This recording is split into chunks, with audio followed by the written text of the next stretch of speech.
وصحبه أجمعين وبعد السلام عليكم ورحمة الله وبركاته. Okay, previously we talked about fiqh and the difference between fiqh and tashri' and the meaning of fiqh linguistically and how the concept of fiqh developed into something that is specific into the technical meaning that we know. And then we talked about fiqh in the first stage of its history, of its story, which is basically the time of the Prophet ﷺ. We made it clear that the sources of fiqh were the Quran and the Sunnah of the Prophet ﷺ. The Sunnah of the Prophet ﷺ was mainly either a speech or action, or sometimes it was an approval from the Prophet ﷺ. And we said that the Messenger ﷺ himself used to make ijtihad, which is basically analytical reasoning. And Allah subhanahu wa ta'ala would either confirm the conclusion the Prophet ﷺ arrived at, or Allah subhanahu wa ta'ala would change it. Also the companions of the Prophet ﷺ during this stage, they exercised ijtihad. So they performed ijtihad to a certain extent, but it was all, again, either confirmed by the Prophet ﷺ or corrected by the Messenger alayhi salatu wassalam. And we said the sources of then fiqh were mainly the Quran and the Sunnah of the Prophet ﷺ, and to a certain extent, a very marginal amount of fiqh was basically the ijtihad of the Prophet ﷺ and the ijtihad of the companions. Now there's something about the book and the Sunnah that we have to state and make clear before we move on. There's something about the Quran and the Sunnah we have to understand in terms of what we call in Arabic, there are two concepts that we have to study when it comes to the revelation. There are two things we have to study when it comes to revelation, and this is how we deal with it. First of all is a thubut. Thubut, which means authenticity.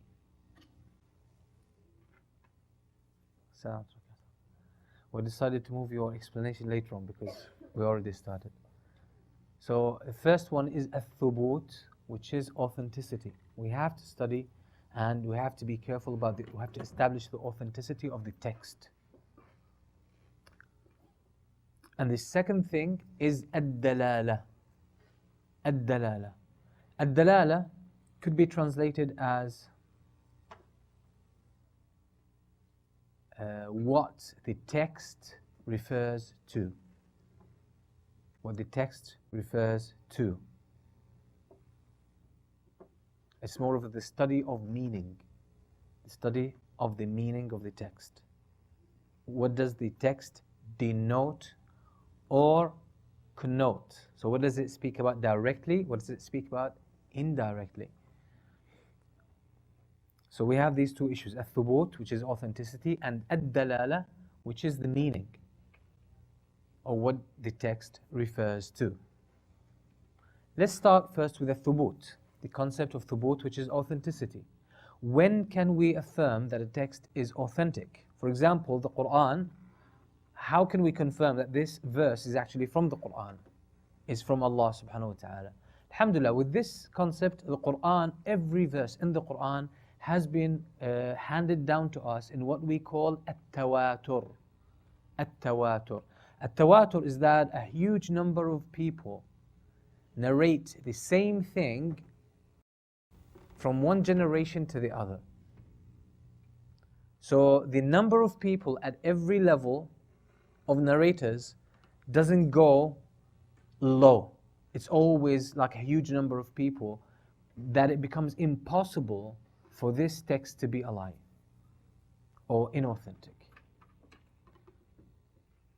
One example, who's been to China?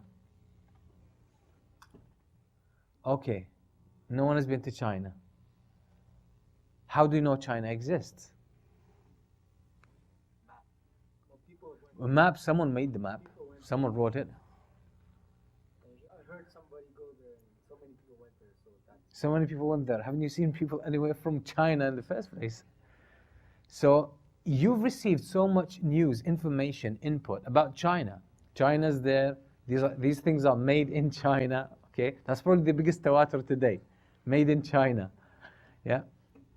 So you're getting so much information about China that it's an impossibility that China doesn't exist, or you have a doubt that about China, the existence of China.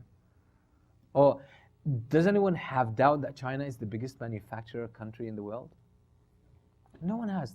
Why? Because this is something that's, as we say in Arabic, mustafid. It's so widespread, it's so evident that it would be foolish to question this and try to say, okay, give me a scientific fact that this is actually reality.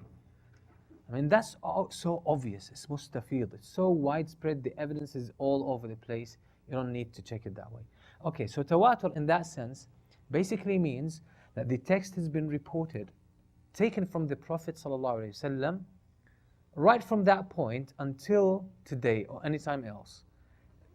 This verse has been handed down by a huge number of people that it's impossible for them to agree on it if it were not authentic, if it were not like that. That's what tawatur means. This is what tawatur means. So the Quran, all of the Quran was reported by tawatur. All the verses of the Quran were handed down to us by tawatur. So this is why there is no doubt about its authenticity. Sometimes there are issues that are raised by certain researchers, certain Orientalists specifically, or sometimes people who want to question the authenticity of the Quran.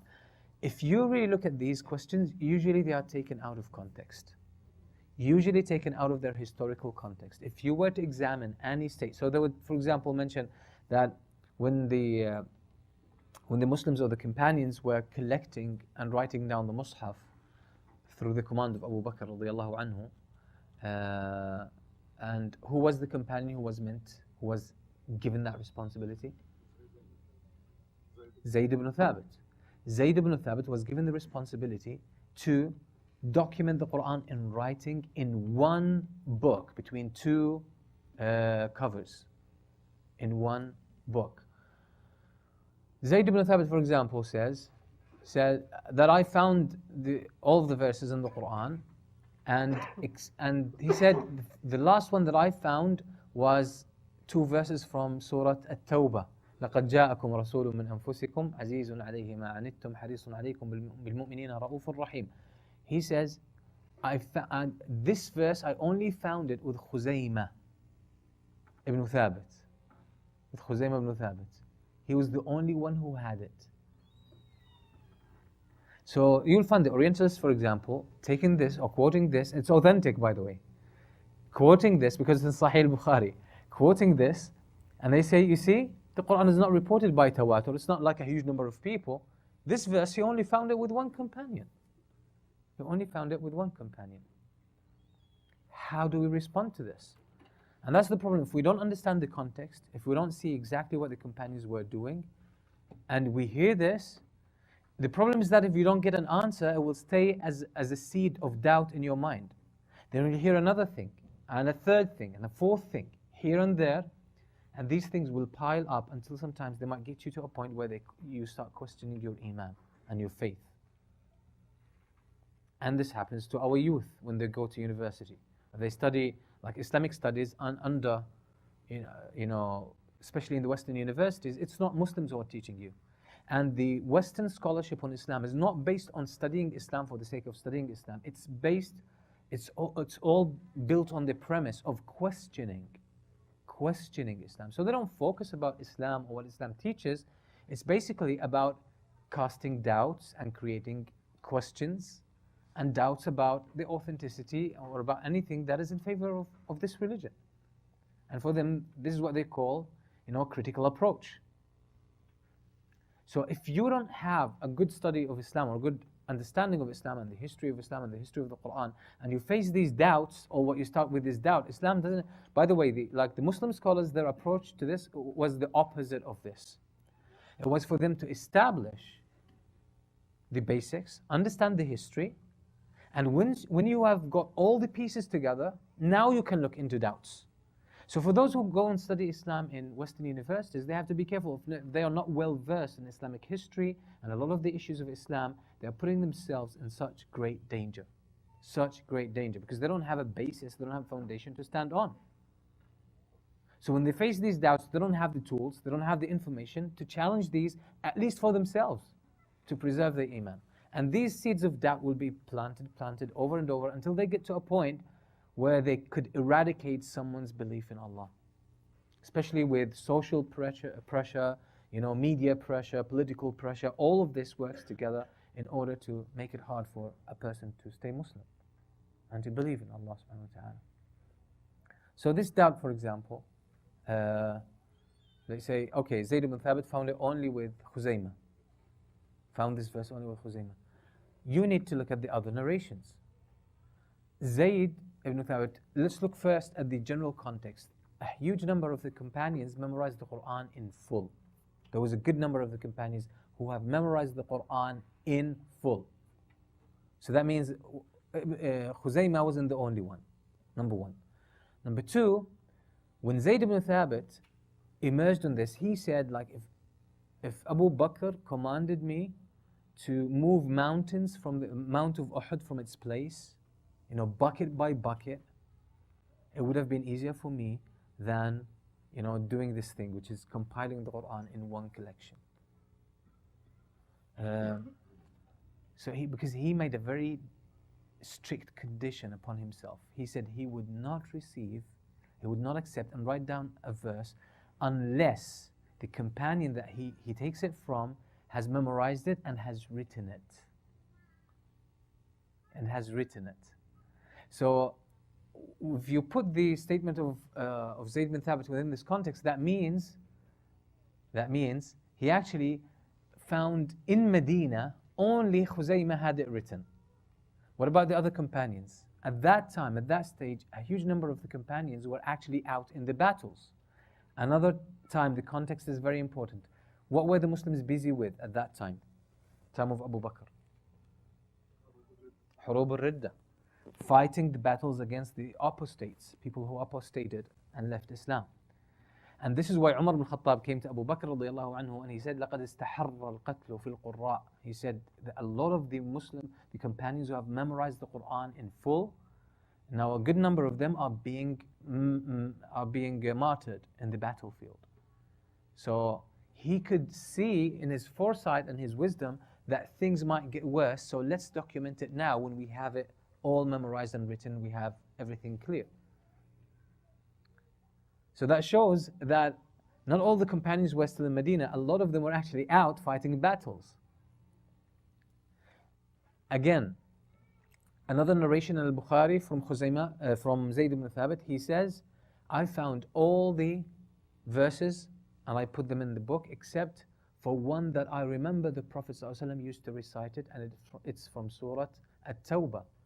I could only find it with Khuzaymah. So that means Zayd ibn Thabit himself knows it already. But because of his condition, he needed to find it from someone who's memorized it in his head and has written it in his book, in his records.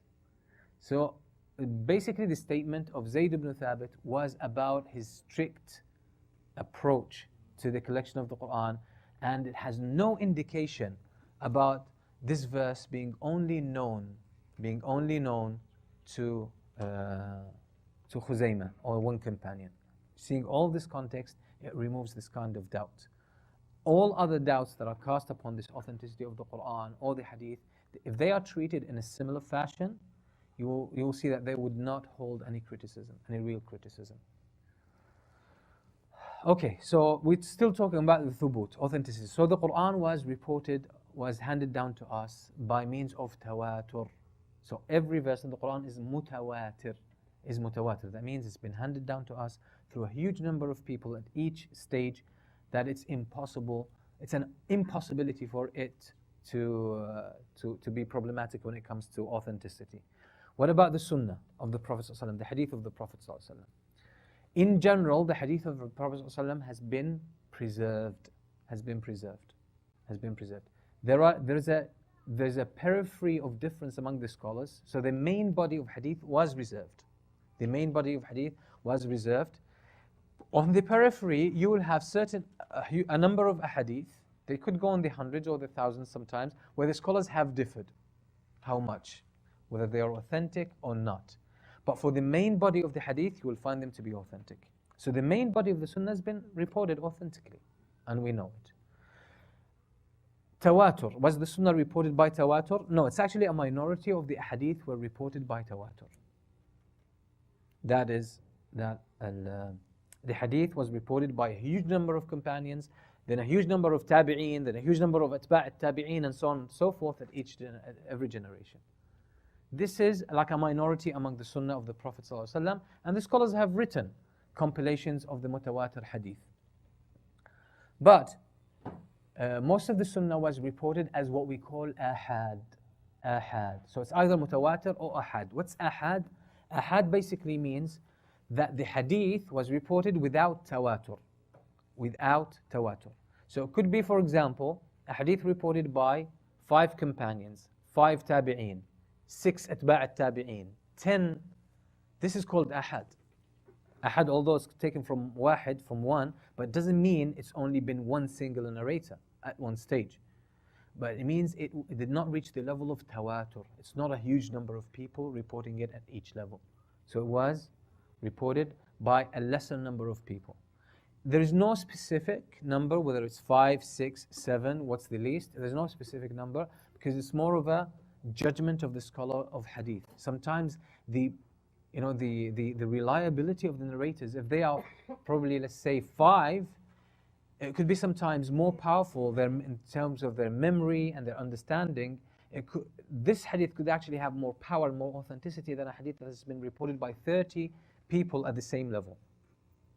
So this is why the issue of tawatur, or when does the hadith fall off tawatur, this is an issue that depends on the judgment of the scholar himself. This is why Shaykh al-Islam Ibn Taymiyyah, when he talks about tawatur, he mentions that tawatur is different from one scholar to the other. So there is a room for this kind of individual difference. So the expertise of the scholar, the mastery of the scholar in that field, and their knowledge could actually give them such evidence that for them this hadith is mutawatir. For example, he mentions an example. He says a hadith that has been reported, let's say, by 4 people. Like the stage or the layer of narrations, the least or the weakest has, let's say, only 4 narrators. All other generations they have more, 10. But at one stage, at one level, it has only 4 narrators. So Ibn Taymiyyah says this hadith, if the narrators are very reliable in terms of their religiosity and in terms of their memory, and then this hadith, the meaning of this hadith has been supported immensely in the Quran and in other Sunnah. He says for this scholar, this hadith might reach the level of tawatur because it's so powerful that there's no doubt about it. So the issue of tawatur is more of a personal sensitivity of the scholar himself, the mastery of the scholar himself. Okay, so this is with regards to al-thubut as well, authenticity. So we said the Quran is reported all by tawatur. The Sunnah, a small number is reported by tawatur. The majority of it is reported by ahad. We said ahad means it's less than tawatur. Ahad, and this is something extra, you don't have to write it down. Generally, the scholars of hadith have divided the hadith under ahad, that's under categories. They say, for example, there is al-hadith al-mushtahir, a hadith that's so widespread and has become very well known. Very well known. An example of this hadith, by the way, is the hadith of إِنَّمَا الْأَعْمَالُ بِالنِّيَّاتِ. Although it was reported by Umar ibn Khattab at one stage, only one. But it became so widespread afterwards that the hadith rises to that level. But generally, mushtahir, it's the highest level of ahad. It has more number of narrators at each stage. Then there is, they say, al-aziz. Aziz, Aziz is basically less than mushtahir. It has a lesser number of narrators, but it's still somehow in the middle. And there is sometimes what they call single hadith, hadith al-mufrad, or that has only one narrator. And they also include the hadith of Umar radiallahu anhu, which is إِنَّمَا الْأَعْمَالُ بِالنِّيَّاتِ, because they say no one narrated it from the Prophet sallallahu alaihi wasallam but Umar ibn Khattab radiallahu anhu. But anyway, this is something extra. So this is the Quran and the Sunnah when it comes to الثبوت. الثبوت. Authenticity. Authenticity. الثبوت. الثبوت. Now, it's not enough for us to know that this hadith is authentic. Oh, I know this verse. That's not the end of the story. That's the first stage of the story. The first stage. Because there is something called ad-dalala, which is the second concept. Okay? The meaning, or the indication. The indication of the text. The indication of the text. So there are texts that we call them in usul al-fiqh nas. This text is, the meaning is apparent and clear, and there is no difference about it. Like for example, when Allah subhanahu wa ta'ala says, وَأَقِيمُوا الصَّلَاةِ, is there any different meanings to establish the prayer? Is there any other meaning? It's so obvious, so clear, so straightforward. This is what we call nas and nas. And nas. It's a hadith or a verse from the Quran whose meaning is so clear, so it's very indicative, it's very precise, and it doesn't take different meanings.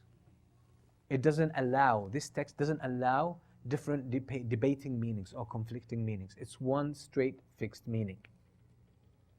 Like for example, Allah subhanahu wa ta'ala says, فَمَنْ شَهِدَ مِنْكُمُ الشَّهْرَ فَلْيَصُمْهُ. So whoever witnesses the month of Ramadan, let him fast it. Is there any question about the indication of this? It's so clear. This is nas. This is nas. Allah subhanahu wa ta'ala says, وَقَضَى رَبُّكَ أَلَّا تَعْبُدُوا إِلَّا إِيَّاهُ وَبِالْوَالِدَيْنِ إِحْسَانًا. Allah made a judgment and made it incumbent, a stipulation upon you to worship Him alone, وَبِالْوَالِدَيْنِ إِحْسَانًا, and to be good to your parents, to the parents. Is there any question about this? Is there any conflicting meaning here? Any shadow of meaning? It's so obvious. This is nas. So this is what we call in the science of usul fiqh, also they call it qat'iyyud dalala. The indication is clear cut. The indication is clear cut. There's no question, there's no doubt about it. Qat'iyyud dilala. Qat'iyyud dilala. Qat'iyyud dilala.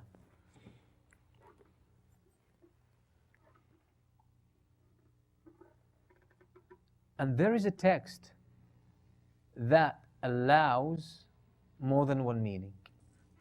And these two meanings could be in conflict. Could be in conflict, could be inconsistent meanings as well. For example, Allah subhanahu wa ta'ala says, وَاللَّيْلِ إِذَا عَسْعَسْ. وَاللَّيْلِ إِذَا عَسْعَسْ. What's the meaning of as'as in Arabic? As'as. وَاللَّيْلِ إِذَا عَسْعَسْ. It's not a common word, yeah? But if you go to the dictionary, you will find the meaning there. As'as in the Arabic language, it actually has two meanings. It's a verb. And it means, as'as could mean come, and it could mean go. وَاللَّيْلِ إِذَا عَسْعَسْ. Allah subhanahu wa ta'ala is making, is swearing by the night, and He's saying, is making an oath by the night. And He's saying, وَاللَّيْلِ, and the night, when it came, or when it left. When it arrived, or when it left. So the verse holds both meanings. This is what they call in Arabic mushtarak. This word in Arabic, there are words in Arabic that have double meaning. So it could be this or that. They call them mushtarak. Mushtarak, associated, has associated meaning. How do we know? We know usually by the context. So it could be the linguistic context, could be the social context, it could be the personal context. So, وَاللَّيْلِ إِذَا عَسْعَسْ, you will find some of the scholars of tafsir, they say, and the night when it came, or when it comes. You'll find other scholars say, no, it means when the night, and the night when it goes. Who's correct? Who's correct? Who's wrong? None of them is wrong. Because the word in Arabic indicates both. Indicates either this or that. So this is what we call dhanniyud dalala. ظني الدلالة, that the indication is not so obvious, is not clear cut. A clearer example is when Allah subhanahu wa ta'ala says, وَالْمُطَلَّقَاتُ يَتَرَبَّصْنَ بِأَنفُسِهِنَّ ثَلَاثَةَ قُرُوءٍ, and the divorced women, they await in their iddah, meaning in their iddah, ثلاثة, 3 قُرُوء. Quru is plural of qur', a word in Arabic called qur', qa, ra, hamza, qur', okay? So Allah subhanahu wa ta'ala says, the divorced woman remains in her iddah, waits in her iddah, 3 qur'. 3 qur'. What's qur' in Arabic? One meaning is it's a menstrual cycle. The other meaning is the opposite, is when the woman is clear and clean. She's not in her period. The same word has 2 opposite meanings. That's what qur' is in the Arabic language. The usage, the way the Arabs use the word qur', they could say, oh, this woman is in her qur'. This statement could mean she's clean, or it could mean she's in her menstrual period. It has double meaning, but the meanings are opposite. And this example is always used in the books of Usul al-Fiqh. So this is called ظَنِّيُّ الدَّلَالَةِ. How can you confirm that qur' here means menstrual period or means a time of when the woman is not in her period? How can you confirm? What if the context doesn't tell you? Like this verse doesn't tell you. It just says women who are divorced, they stay in their iddah for 3 qur'. Like linguistically speaking, you cannot favor one meaning over the other. Contextually, you can't favor one meaning over the other. Both of them get 50-50 chance. So that's what we call ظَنِّيُّ الدَّلَالَةِ. ظَنِّي, we are not so sure about the indication. That's what it means. So it's not clear cut. It's not clear cut. It's not clear cut. And it's very important to understand. It's very important to understand. Because all of this will explain and show us why the scholars differ about certain things. So now, with regards to ad-dalala or ad-dilala, both of them are correct. We have qat'iyyu ad-dilala, which is clear-cut indication. Text, we call it nas in usul al-fiqh. It has a clear-cut indication, there is no doubt about it. Could like establish the prayer, could it also mean don't pray? No, no way. It's so clear-cut that you have no doubt about the indication. It's so obvious, so clear-cut. That's qat'iyyu ad-dilala. The second type is ظَنِّيُّ الدِّلَالَةِ, when the indication is not so clear. It could be this or could be that. Could be this, could be that. Could be this meaning, because the word has double meaning. So it could be that this meaning or that meaning. This is what we call ظَنِّيُّ الدِّلَالَةِ. Now let's come to the nusus. So the text of the Quran and the Sunnah. A lot of them are qat'iyyu ad-dilala. A lot of them are qat'iyyu ad-dilala. And a lot of them are ظَنِّيُّ الدَّلَالَةِ. So you'll find both in abundance. When it comes to aqeedah, the vast majority of the ahadith are qat'iyyu ad-dilala. The issues of aqeedah, the texts that talk about aqeedah, it's nas, qat'iyyu ad-dilala. It's obvious, has one meaning, it doesn't have any double meaning. It's so obvious. So that's why Ahlul Sunnah have agreed on almost every issue in Aqeedah. There are a couple of issues, but they are marginal and they're not big. The issues of fiqh. When it comes to fiqh, now I'm talking about the technical meaning of fiqh. Okay? Technical meaning al-ahkam al-amaliyya, the detailed applications. Fiqh in this technical sense. The text of the Quran and the Sunnah, are they qat'iyyu ad-dalala or dhanniyu ad-dalala? Which are more?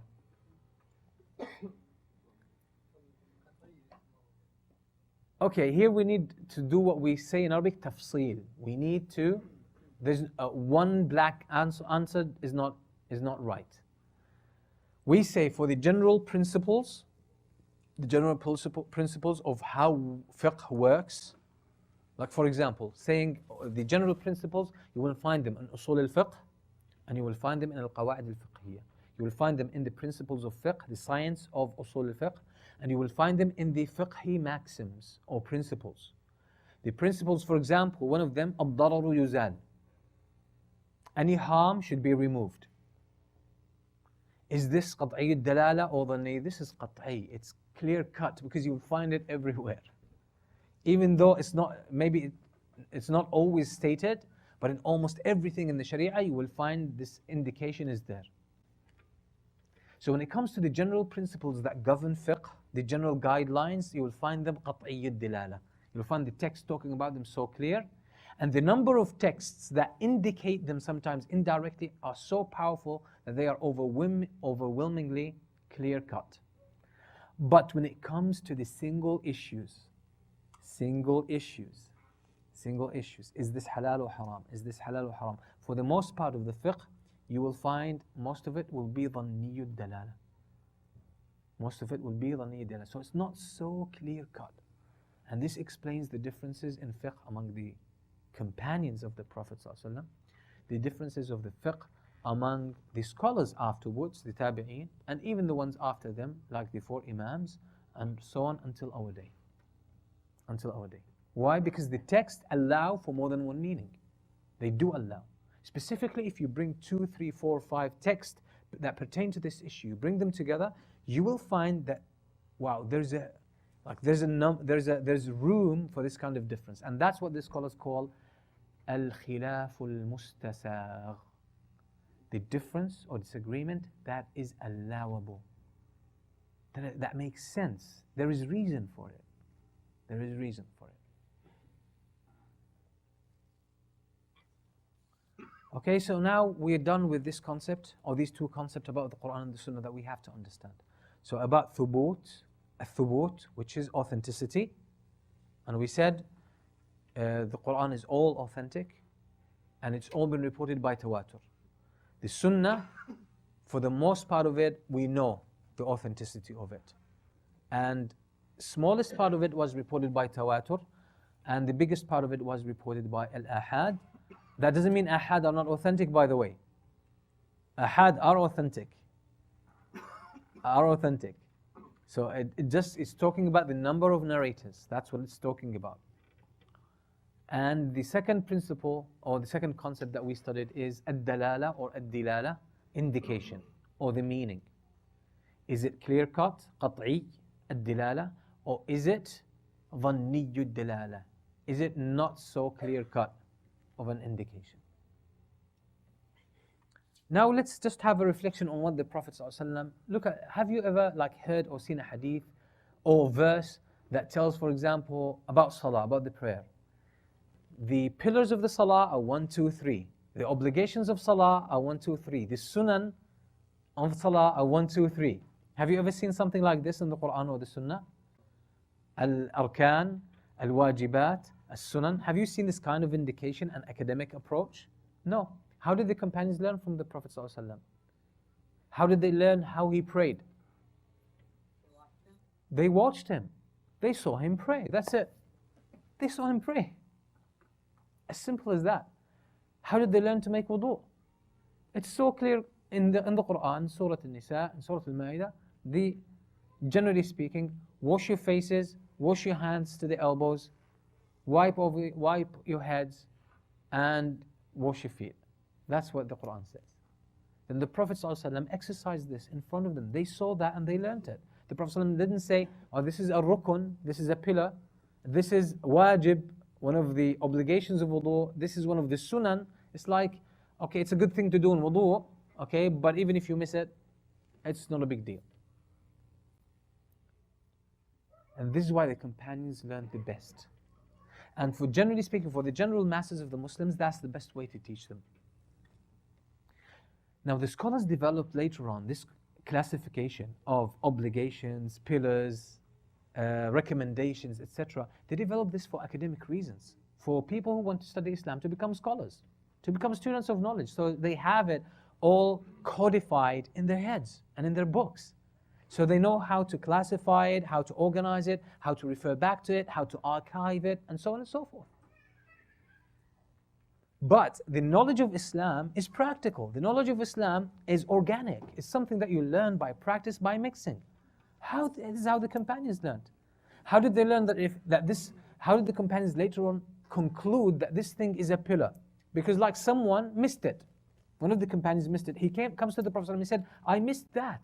The Prophet would say to him, repeat that rak'ah. So they realized, if this is missing, okay, that's a pillar, that means. If it's missing, then the rak'ah is invalid. You have to repeat it. Someone comes to the Prophet and says, I missed out this one on my prayer. So the Prophet says, make sujood as-sahu. Or the Prophet himself missed it. Like the middle tashahhud. The Prophet missed it, so he made sujood as-sahu at the end of the salah. So the companions realized, okay, the scholars later on realized, this is then not a pillar, because even though it was missed, it could be compensated with 2 rak'ah. So let's say it's a wajib. It's one of the obligations of the salah. Even if you miss it out by mistake, it doesn't nullify your rak'ah or your salah. You can still make it up with 2 sujood of sahu. There are things the Prophet ﷺ sometimes did, sometimes he didn't do. Or when someone missed them, it was not a big deal. So they realized these are sunan, these are recommendations. And that's how they learned. And this is the power of this kind of teaching. This is the power of that kind of teaching. Because the academic way doesn't stick, first of all, doesn't resonate with everyone. Second, it's easy to forget. You know, when you practice something, you don't forget it. Like, I think someone like people in their 30s now, 40s, even 50s, they haven't been on a bicycle for 20, 30 years. Get them back on a bicycle, they will ride it, no problem. Why? Because this practical knowledge is stored in your body and your brain. You don't lose it, you don't miss it. It's so profound. But if you learn about something and leave it for 5 years, you need to learn it all over again. So when the companions learned from the Prophet ﷺ day in and day out on a practical level, and it was their daily life, this knowledge stuck with them. This knowledge stuck with them. And this makes it easier as well for people to learn. Which is easier, for someone to learn wudu from a book, or for him to see you a couple of times making wudu? Which is easier? Which is more memorable? For them to see you making wudu. And this is how kids learn. The same thing, how do kids learn language? By hearing, repeating words, listening, trying to connect sign language to spoken words, and so on and so forth. And then they build a vocabulary, they build a language. It's stored in their system. So that's the easiest way probably to learn a language. And even those who learn a language from the books and from the tapes and from the classrooms, still, if you put them in the street, they really have difficulty communicating, because they'll come across very awkward. They'll use awkward language, probably not the right words, and so on and so forth. But leave them in the streets for a few months, the language will start adapting, and they will pick up the proper kind of use of the words. So it's that kind of, this is what Islam, as we said, was sent to be lived. And this is how it's best learned. This is how it's best learned. So this should be a point with people who teach the general Muslims. Sometimes people think knowledge is that it has to be classified. It has to be this or it has to be that. When did the Prophet ﷺ give his companions something like an academic presentation? You don't see this. You don't see this. And that's the most profound type of. But as we said, for someone to become a scholar, someone to become a student of knowledge, they will need this kind of codification to build on it, so that they can understand the terminology, they have access to the books, and so on and so forth. So it has its own merits on the academic side, but not on the practical side.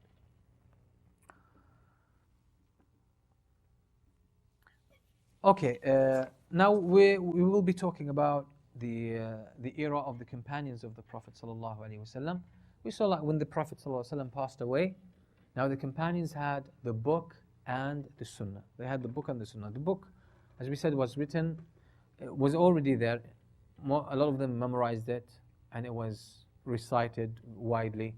And then at the time of Abu Bakr, his Khilafah was 2 years. During that time, it was collected in one compilation, and so they had the book. The Sunnah was mainly memorized. Some of it was written as well. Like Abdullah bin Amr ibn al-As wrote a lot. He had his own collection. Some of the other companions had their own collection. Abdullah ibn Abbas used to write a lot. He had a huge library, collection of a hadith that he would record everything and write it down. So the companions, some of them memorized certain hadith, some of them memorized certain hadith here and there. So, and this knowledge was shared. This is why Abu Bakr radiallahu anhu, how did he, like if he faced something new? And during the time of Abu Bakr, there was something new. Like the Murtaddeen, people who apostated at such a big scale. That was never at the time of the Prophet ﷺ. What should we do with them? How should we deal with them? People apostated. What about people who remained Muslims but they refused to pay zakah? Right? There were tribes who refused to pay zakah. So Abu Bakr thought, he made his own ijtihad, he looked into it, and he made a qiyas. He made an analogy. So he made a qiyas from the people who leave salah, that they should be fought, they should be by his government. So he said people who leave zakah will have the same thing, should be treated the same. Umar al-Khattab said, how do you fight? These people say La ilaha illallah. He said, Wallahi لَأُقَاتِلَنَّ مَنْ فَرَّقَ بَيْنَ الصَّلَاةِ وَالزَّكَاةِ. I shall fight against the people who want to differentiate between salah and zakah. Because in the Quran you will find وَأَقِيمُوا الصَّلَاةَ وَآتُوا الزَّكَاةِ. So he made a qiyas, an analogy. So he decided to fight against them. Then the companions all agreed upon this. There was a state of ijma'. So this was a new situation. The Prophet ﷺ, there was no such apostasy or refusal to pay the zakah at such a big scale. Something else as well appeared during the time of Abu Bakr radiallahu anhu, and it was the false prophets. False prophets, can you name some? Musaylima al-Kadhab. Okay, the proper pronunciation is Musaylima. It's commonly said Musaylama. It's been like mentioned, this kind of pronunciation, but it's Musaylima from Al-Yamama. Musaylima claimed to be a prophet. Who else? Al-Aswad Al-Ansi from Banu Asad as well. Al-Aswad Al-Ansi. Oh, sorry, in Yemen. Al-Aswad Al-Ansi, he also claimed to be a prophet. Al-Aswad Al-Ansi. Al-Aswad was possessed by jinn. Okay, who else? Tulayh al-Asdi, yes. But he later on repented. Yes, Tulayh al-Asdi repented. He claimed to be prophet, then he repented and alhamdulillah became a good companion. So this is why the scholars of hadith, they had an issue whether they should consider him to be one of the companions or not. Okay. Who else? We had a woman claiming to be prophet, and her name was Sajah. Okay, she was a woman, she claimed to be a prophet, and she ended up marrying Musaylima. Okay. Now, probably the biggest issue that the companions faced was the death of the Prophet ﷺ, the passing of the Prophet ﷺ. It was such a huge issue for them. And the one that was most knowledgeable among them was the one who really managed to deal with it, and that was Abu Bakr radiallahu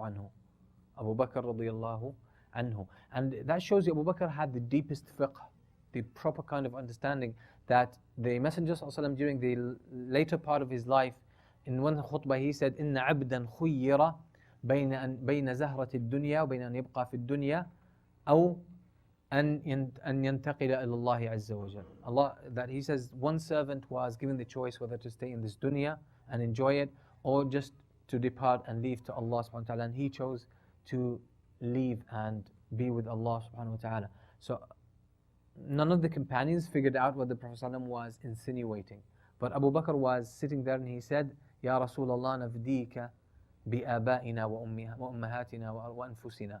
O Messenger of Allah, we would sacrifice ourselves, our parents even for you. And he cried. he understood the Prophet ﷺ was referring to something. And the companions were like, why does Abu Bakr say this? You know, what's the point? What's the connection? So he knew the Prophet ﷺ was actually telling them that he was about to leave.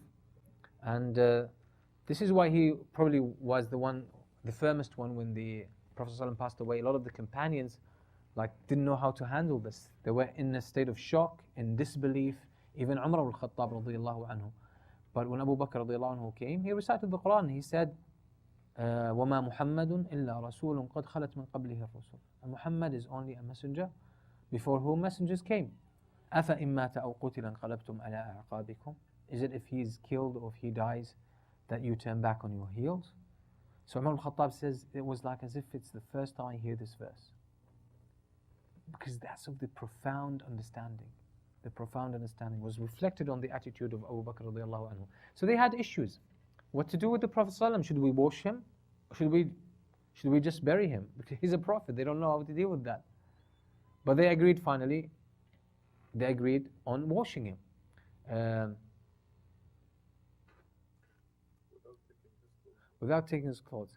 The issue of burying him. Where to bury the Prophet ﷺ? Where to bury him? So they had different opinions about burying him, but they ended up burying him because one of them brought the hadith of the Prophet ﷺ that they should be buried where they passed away. This is where the Prophet should be buried. So the Prophet ﷺ was buried in the house or in the chamber of Aisha radiyallahu anha. Okay, so the companions, what was their fiqh, generally speaking? It was depending on the Quran and depending on the authentic sunnah of the Prophet sallallahu alaihi wasallam. So this is why Abu Bakr radiallahu anhu, if he had an issue he had to deal with, he would gather the companions, the main ones, the most knowledgeable among the companions. Now, in his book I'lam al-Muwaqqi'een, Ibn al-Qayyim talks about the levels of scholars at every stage of the Muslim history. And some of the companions, Ibn al-Qayyim says, among the companions there were a group that was the most knowledgeable. There were around 130. 130. These were the most knowledgeable among the companions. He calls them the scholars among the companions. Scholars among the companions. He mentions this in his book I'lam al-Muwaqqi'een, around 130 or just above that. He says these people were the most knowledgeable among the companions of the Prophet ﷺ. Among them is Abu Bakr and Umar, the 10 who were promised paradise, and others. So Abu Bakr would gather these, a big number of these companions. He would consult with them, and then they would arrive at an opinion. They would ask, is there a verse? Anyone heard about a verse that is relevant to this issue? Do you see the connection between this situation and a specific verse? Or, who knows a hadith about this? Has anyone heard a hadith from the Prophet ﷺ about this? Does anyone see the connection between this? Anyone has a narration about this? And so on and so forth. And then, after that, if there was nothing, like there was a new situation, no clear connection between a verse from the Quran or a hadith and this situation, they would resort to ijtihad, as they did with, obviously, fighting the apostates and the ones who refused to pay zakah, and with the issue of the Quran, combining the Quran in one collection, right? Combining the Quran in one collection. Like when Umar al-Khattab said this to Abu Bakr radiyallahu anhu, Abu Bakr took a step back. He said, but how can I do something the Prophet ﷺ didn't do? Then Abu Bakr prayed istikhara, and then he consulted. Then they brought Zayd ibn Thabit, and they told him, we have thought about compiling the Quran in one collection. And Zayd ibn Thabit said, كيف تفعلون أمرا لم يفعله رسول الله صلى الله عليه وسلم? He said, how do you do something the Prophet ﷺ didn't do? But Abu Bakr radiallahu anhu and Umar radiallahu anhu, they explained to him and they said, listen, the companions are being murdered, are being martyred in the battlefield, we're losing them. And slowly, we're losing the number of companions who have memorized the Quran, who kept it in their memory and in their books. So we need to document it so it doesn't get lost. So And ultimately this was an ijma' from all the companions, and they decided to do this. So this is generally speaking how the companions of the Prophet ﷺ, this is the kind of fiqh that they had. Individually, like when one of them faced a personal situation, they would see if there's anything in the Quran or the Sunnah, if there's anything, if they don't see a connection, they don't find anything, they would use their ijtihad. Their ijtihad is based on the Quran and the Sunnah. So usually they would use, for example, qiyas, analogy, seeing something that resembles what we find in the Quran and the Sunnah, so they would take the same ruling there. Or seeing a principle that governs this kind of fiqh, so they would apply it where it belongs as well. So this was generally speaking. There are issues, and this, by the way, explains what we call, or what the companions used to call, al-ra'i. Al-ra'i means opinion, the use of reason. And you will find statements from the Prophet ﷺ, and even statements later on from the companions and the scholars, that put down the concept of opinion. Al-ra'i, dhamm al-ra'i. Put it down. That's not a good thing. But you will also find text from the Prophet ﷺ and the companions and later on scholars that actually praise opinion. So how do we deal with these?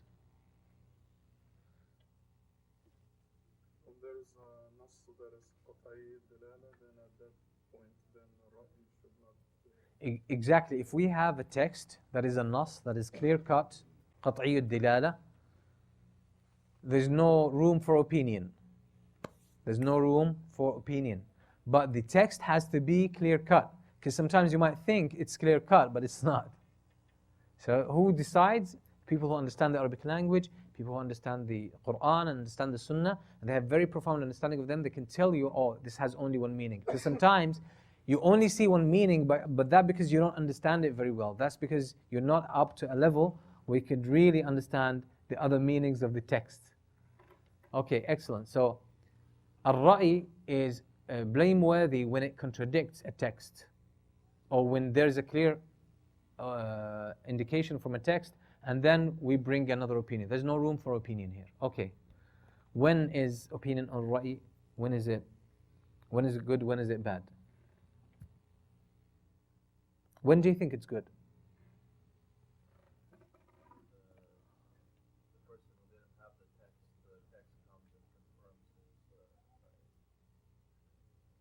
Okay, when someone resorts to ijtihad, an analogy, when there is reasoning, when there is no text, he doesn't know what text, and then they find a text that actually confirms this. Do you know any incident about this?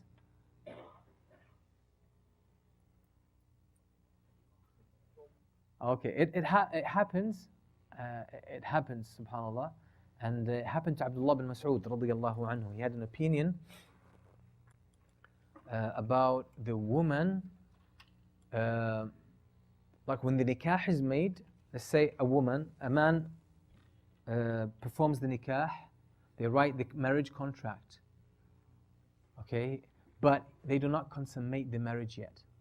They have not consummated the marriage. So agreed to have nikah, and they give the word, and that's it, the nikah is done. But her mahr, her sidaq, her dowry has not been named. They agree there will be mahr, but they don't know how much. Let's say it's 1,000 or 10,000 or 15,000. It has not been defined. So some of the scholars and some of the companions, they said, if at that stage her husband dies before consummating the marriage and the dowry has not been named, she gets nothing. Abdullah bin Mas'ud said no. She gets paid half of the dowry. She gets paid half of the dowry of the normal mahr, the average mahr at her, in her country, for example. Mahr al-mithl, yeah. The average mahr or dowry of her, she gets paid half of this. And then Aisha radiallahu anha knows about an incident from the Prophet ﷺ. He actually made this.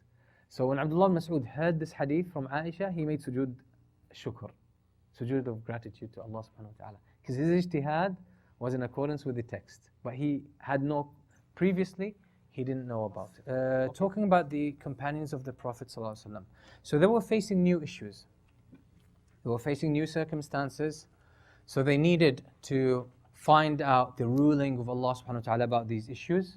So they needed to depend on the Quran and the Sunnah and the deep understanding of the Quran and the Sunnah in order to perform ijtihad and arrive at the right or correct opinion.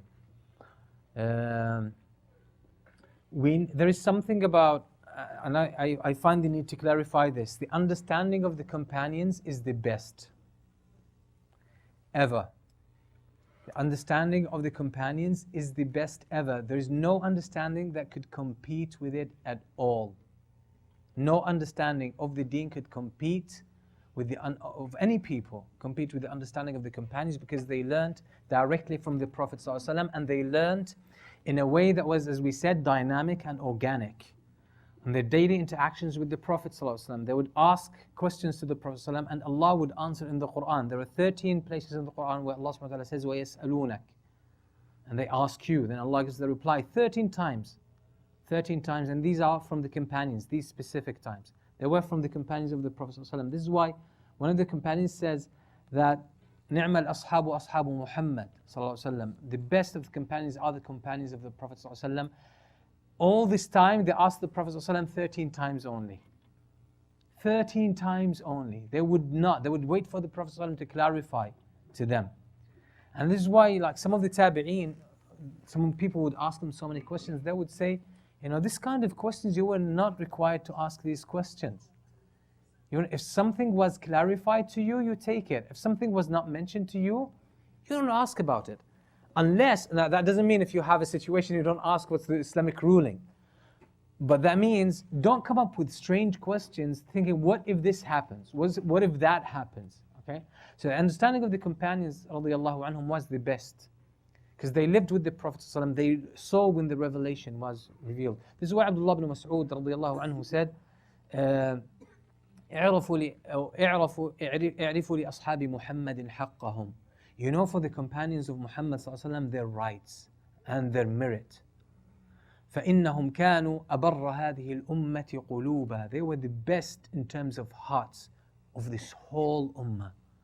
وأعمقها فهما, and the deepest in terms of understanding. قوم صحبوا رسول الله صلى الله عليه وسلم وشهدوا مواقع التنزيل.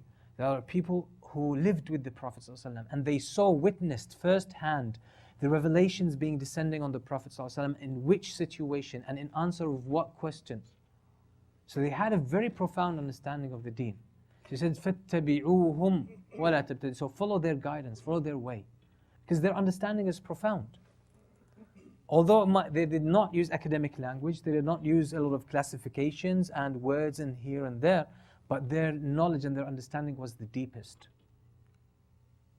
And subhanAllah, there is something about the levels of knowledge. When you start learning something, usually at the beginning your language or the words you use to describe and talk about this knowledge will be very simple and simplistic. When you start studying something, when you form ideas about this thing and start talking about them, they're very simple because they're very basic. You're just a beginner. When you get into the intermediate level, you've been like a few months, maybe a couple of years into something, you've developed the language and you talk about things, your mind starts to create complex ideas, right? You become more mature. So when you talk about these ideas, they become very complex, academic. So people find them complicated. People find them complicated. You'll use lengthy technical language. But when you move on to the experts level, and that's a very high level, your language goes back to simplicity. But it's profound simplicity. It is profound simplicity. This is why the masters in every field, the words they say are very simple, straightforward, but they're so profound at the same time. There's so much wisdom, so much depth, so much meaning in a very simple statement. This simplicity is not the same as the simplicity of the beginner. It's not. The companions were just like this. The language was so simple, yet was so profound, so deep, so consistent, was systematic, because they had a very proper understanding. So These are the companions of the Prophet ﷺ, and this is their understanding.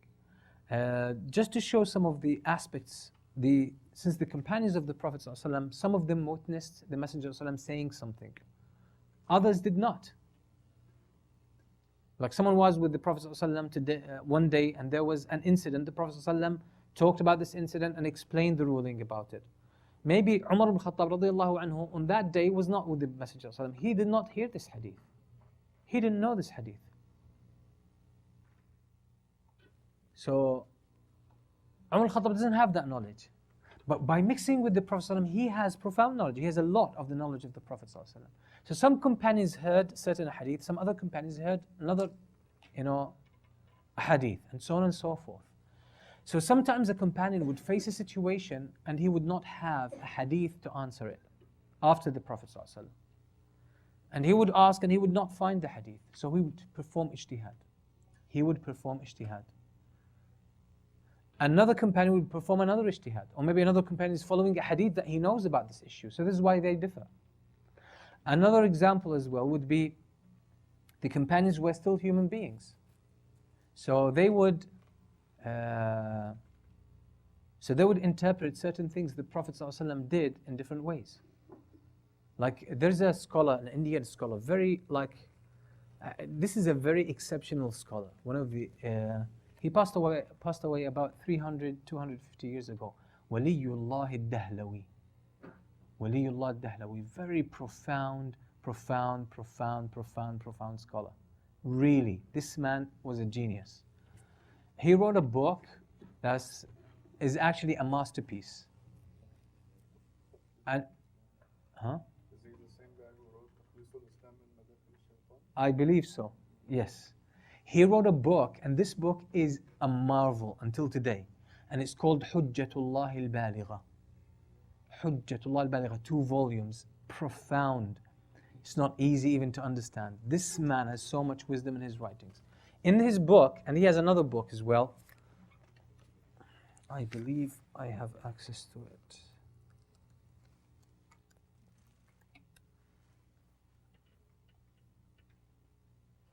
Yes. Okay. He's got a book called Al-Insaf fi Asbab al-Ikhtilaf. Justice, doing justice to the reasons of disagreement among the scholars. And he talks first about the reasons why the companions of the Prophet ﷺ differed among themselves. And this is actually profound. I have the book here. I just want to see the summary of what he exactly said about the reasons for the differences of the companions of the Prophet ﷺ. Very quickly so that we can close our session today. Okay. The first reason why a companion would differ from other companions. He says that one of them hears a ruling or a judgment from the Prophet ﷺ or a fatwa, but the other did not hear it. So the second one would use his ijtihad. And he would arrive at an opinion. So he says this could result in different cases. For example, the ijtihad of the second one matches the hadith. The same as the hadith. As I told you the story of Ibn Mas'ud radiyallahu anhu. But it could also mean that it contradicts a hadith. So he comes across the hadith and the other companion explains to him the hadith, so he gives up his ijtihad and he takes the hadith.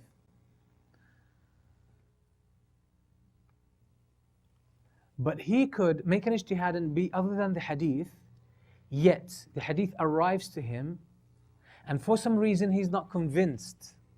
He's not convinced about thubut, about the authenticity of the hadith, or he's not convinced about the indication of the hadith that it actually talks about this. You see why we studied the thubut wa ad-dilala, authenticity and indication. Very important 2 aspects about the text to understand. So here's a beautiful example. It's basically Umar al-Khattab, there was a case in his time when a woman is divorced 3 times by her husband. That's it. Ba'in baynuna kubra. They're not going to come back to each other. So during her iddah, does she get Does she get finances from her husband and accommodation? Does she get that or not? So Umar al-Khattab asked about this. He asked about this. Does she get? So there was one hadith from Fatima bint Qais, one of the women of the companions, Fatima bint Qais. She came to Umar and she said she was divorced for 3 times by her husband, and the Prophet ﷺ did not make her husband provide her with finances or accommodation. There was no obligation upon him, because now they will be separated, completely separated. So Umar radiallahu anhu did not take the hadith. And he basically, what did he say? He said, I will take the verse. وَالْمُطَلَّقَاتِ مَتَاعٌ بِالْمَعْرُوفِ حَقًّا عَلَى الْمُتَّقِينَ. And for the ones that are divorced, a right upon the ones who divorce them. And the hadith, لا تخرجوهن من بيوتهن, in the talaq, لا تخرجوهن من بيوتهن. Do not get them out of the house. إلا أي ولا يخرجن إلا يأتين بفاحشة مبينة. And let them not leave the house unless they fall in such a huge, big mistake. So Umar al-Khattab, what did he say? He said, لا نترك كتاب الله بقول امرأة لا ندري أصدقت أم كذبت لها النفقة والسكنة. He says, I can't leave the statement from the Quran, verse from the Quran, for a woman, he's talking about Fatima bint Qais, that I'm not sure whether she really, her memory is sound or not, I don't know. So he did not trust her memory. He did not trust her memory. So he passed the judgment, okay, and he did not take the hadith. Not questioning the hadith, the authority of the hadith, and not questioning the woman herself. He just questioned her memory of this hadith, of this specific hadith. So he did not take it from her. So he held on to the verse. Can someone say, now Umar rejected the hadith? No. Can someone say Umar, rejects the testimony of one of the companions, female companion? No, really. But he had, within the situation, he had certain signs, certain clues that actually gave him a very strong impression that she did not memorize the situation well. This is something that didn't complete the picture for him. So he said, I'm not going to discount one of the verses of the Quran for a statement of a woman, I don't know whether she memorized or not. Okay? I think we run out of time, but okay, I think it's a good foundation now to talk about fiqh in the times of the companions of the Prophet ﷺ, of the 4 Khulafa al-Rashidun, which is the time of the year 11 after Hijrah to the year 40 after Hijrah. We've laid a good foundation. Inshallah, next week we will talk about where the companions used ijtihad and when they had differences, how they handled these differences, what are the reasons behind these differences, and then take lessons from that era, from the fiqh of that time, for our own time. Okay? So I will conclude just to remind you again of the paper that you're supposed to do. Today a brother gave me 3 proposed titles. I will look into them, and I hope, Ahmed, that you... where's Ahmed? Okay, yeah. If you're around, in the next couple of days, inshallah, we can talk about this. I'm going to look at them tonight. Make sure when you choose the topic that it's actually choose a specific topic. Don't say I want to talk about maybe the authenticity of the Quran. This is a PhD dissertation.